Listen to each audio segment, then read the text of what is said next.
Estamos hablando sobre abuso y violencia en niños. Y claro, estábamos describiendo que los síntomas tienen que ver con una baja autoestima, niños retraídos probablemente, bajas en el desempeño académico, digamos, ¿no? Hay varias cosas como muy claras. Esto es lo mismo que, digamos, que podemos presenciar en términos de consecuencias a largo plazo. O sea, ¿qué tipo de ser humano formamos, ¿no?, al violentarlo desde niño a largo plazo? Bueno, podemos estar formando un agresor en potencia, ¿no?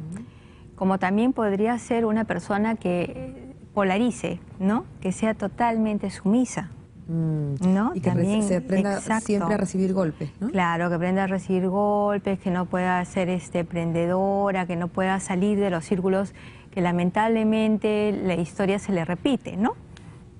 Eso es por un lado. Por otro lado, también hay muchos casos de violencia infantil, ¿no?, de maltrato infantil, que dada su cronicidad y su intensidad pueden llegar a ser estrés postraumático, básicamente los casos de abuso sexual, ¿no? Y a esto yo quería un poquito añadir que, para conocimiento de todos, es que los casos de violencia, de maltrato psicológico, físico y sexual se atienden bajo la ley de violencia familiar y sexual, ¿sí? Al atenderse así, nosotros tenemos esta ley que nos dice que es una ley única, digamos, que puede denunciar un tercero. O sea, yo que soy la vecina puedo denunciar un caso de violencia familiar, ¿no? Que el niñito, la mamá lo está pegando, siento mucho llorar al niñito, etcétera, ¿no? Entonces, esa es una característica de esta ley, que puede ser denunciada por terceros. Básicamente, en los colegios, el que tiene que denunciar es el director. Él tiene la responsabilidad de hacer una denuncia si en caso se conociera de algún caso. Puede ser una denuncia de manera anónima, hay gente que tiene miedo de denunciar. No, no tiene por qué ser, bueno, pueden hacerlo anónimamente, ¿no? Pero la verdad es que en esto no es que se les vaya a involucrar en el proceso, ¿no? Sino es como una alerta, ¿no?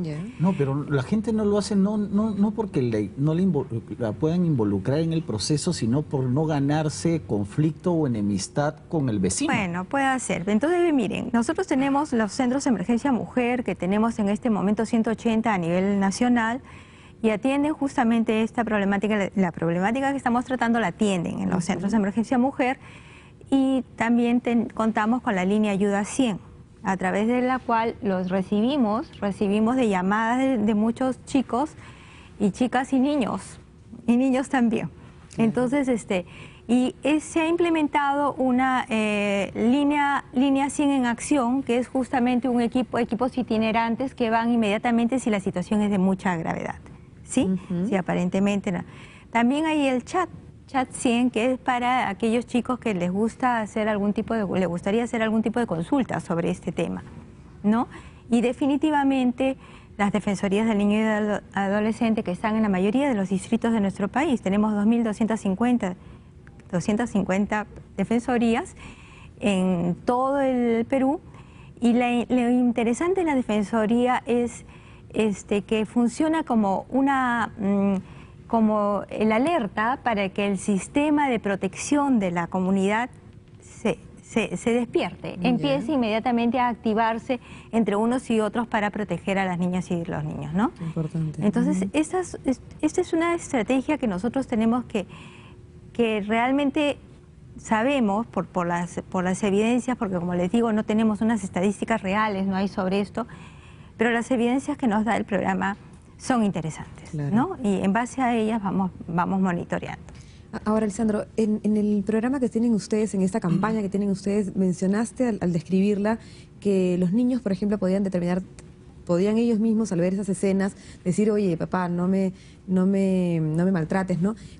Siempre yo digo, y siempre es conocido, que los niños tienen un poder, ¿no? Los podemos empoderar, digamos, ¿no? Porque ellos pueden influenciar en los adultos. Ser protagonistas de su vida. Pero en este caso, en ese tema de abuso, ¿cuánto es posible? Porque el niño está sumiso, el niño está aterrado frente a este adulto poderodo, digamos. Más denunciar a tu propio padre o madre, ¿no? Sí, es una cosa muy conflictiva.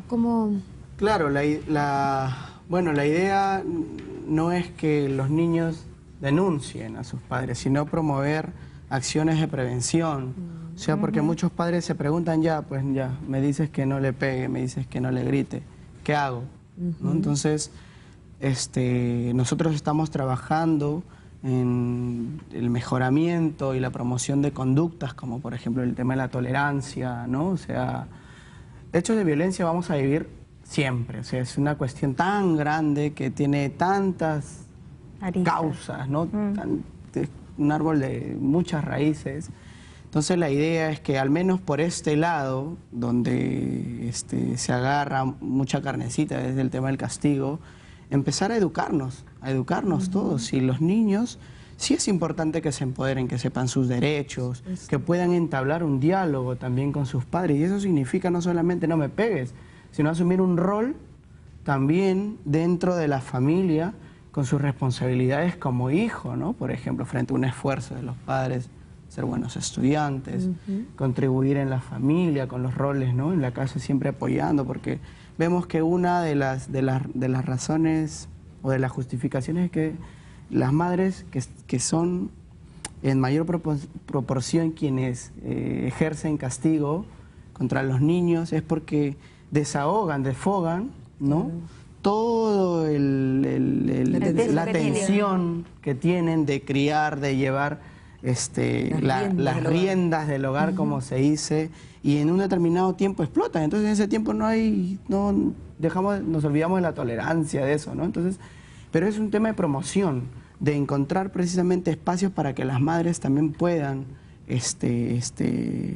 compartir esas emociones que muchas veces no las tienen. Qué bonito, ¿no? Porque son espacio. casos diferentes en los cuales, ¿no? Diferentes, hay una gama definitivamente de violencia, y eso también es una muy real, ¿no? Realmente que tiene que ver con el agotamiento de las madres, ¿no? Que tienen día a tanto día. trabajo, ¿no? Así no es, solamente que el rol de madre, ¿no? Que es importante. Hay frustraciones de fuera también, del trabajo, de la cuestión económica, todo eso puede incidir lamentablemente en la violencia contra los niños.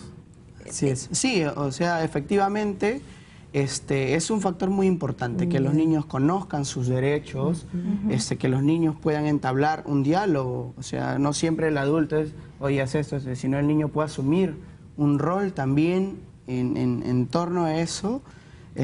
Y bueno, Sí, tú hablaste también al principio de en la campaña que lo que intentaban es promocionar este buen vínculo entre padres e hijos, como viéndose la parte positiva, ¿no? Más que, ¿cómo están tratando de hacer eso y si se puede lograr cuando ya hay algo muy lejano, digamos, y muy feo, digamos, entre padres e hijos? Claro. Bueno, nosotros estamos trabajando en 10 ciudades del país, como te decía. Estamos implementando jornadas que son encuentros familiares, ¿no? Donde participan papá, mamá, hijos, y también queremos involucrar a los profesores, ¿no? Porque son como estos los dos espacios donde casi siempre están los niños, ¿no? Entonces, lo bueno que se puede construir en las escuelas, si no se construye en las familias, en los hogares, se rompe. Entonces, tiene que haber un trabajo articulado definitivamente. La ley también tiene que darle este soporte legal a los niños y a las niñas, a las familias. Claro, pero ¿haciendo qué? ¿Cómo promueven este vínculo? Si quiero saber, digamos, espacios lúdicos, espacios de encuentro. Tenemos los encuentros que son primero de formación, de capacitación para los padres, en cuanto a lo que son estrategias de educar sin violencia. Como escuelas para padres, como digamos. escuelas para padres, pero donde partimos de sus intereses como sujetos, ¿no? Como mujer, como varón, como familia. Estos espacios son lúdicos, con juegos, donde comparten también sus intereses de querer mejorar, hacer una reflexión crítica, ¿no? Es muy participativo, muy dinámico, y en eso también nos ayudan mucho las autoridades que también se acercan, ¿no? Les facilitan, como en este caso Cecilia nos está brindando los espacios donde pueden acudir los niños, las mujeres, los varones que viven esta situación. Creo que lo que están haciendo es como que tratando de no acusar, digamos, a ese padre castigador, sino más bien tratar de empatizar con él para que pueda llegar y pueda acudir, por ejemplo, a participar de una campaña así, porque si está siendo muy acusado y no entendido, digamos, claro, quizás se va... No hay que trabajar como con que el padre o la madre son los malos, sino buenos, que tienen prácticas. Así es. Prácticas que no son positivas, ¿no? Que no son y que saludables por para los diferentes niños. razones y que hay que entenderlas, pero hay que tratar de cambiar. Pero estas prácticas se pueden cambiar. Así es. ¿No? Bueno, Si eres sí. Entonces, pues ha sido muy interesante. Gracias por estar con nosotros. Gracias a ustedes. Queda claro, pues, que hay que sensibilizar, hay que ir solucionando esta factura histórica, porque el maltrato hacia los niños viene desde muy antiguo, lamentablemente.